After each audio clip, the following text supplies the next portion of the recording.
اللہ و رسول نے اور سرکار صلی اللہ علیہ وسلم کے دین نے ہمیں کیا تعلیم بتائی،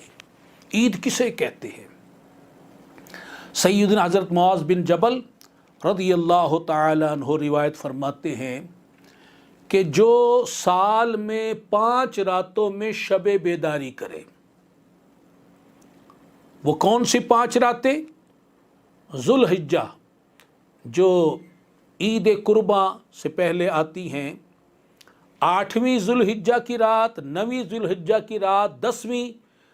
ذوالحجہ کی رات، 3 راتیں، اور ایک شب برات 15ویں شعبان کی رات، اور 5ویں عید الفطر کی رات جو اب آنے والی ہے۔ فرمایا کہ جو ان 5 راتوں میں شب بیداری کرے، اللہ تعالیٰ کی عبادت کرے، قیام کرے، اس کی یاد میں وقت گزارے، ذکر و اذکار کرے، اس کی رضا والے کام کرے، جیسے ابھی بھی شب بیداریاں ہوتی رہی ہیں، تو اب جو اللہ تعالیٰ کی رضا کے لیے ان راتوں میں شب بیداری کرے، اس پر جنت واجب ہو جاتی ہے۔